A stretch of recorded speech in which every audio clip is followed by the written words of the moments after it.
పతాకలో ప్రభువునే భక్తితో పరవశించి పూజించేనే.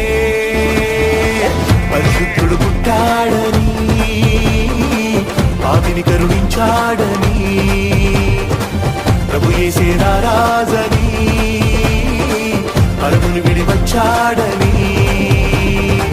పరిశుద్ధుడు పుట్టాడని, పాపిని కరుణించాడని, ప్రభు యేసే రారాజని, పరమును విడి వచ్చాడని.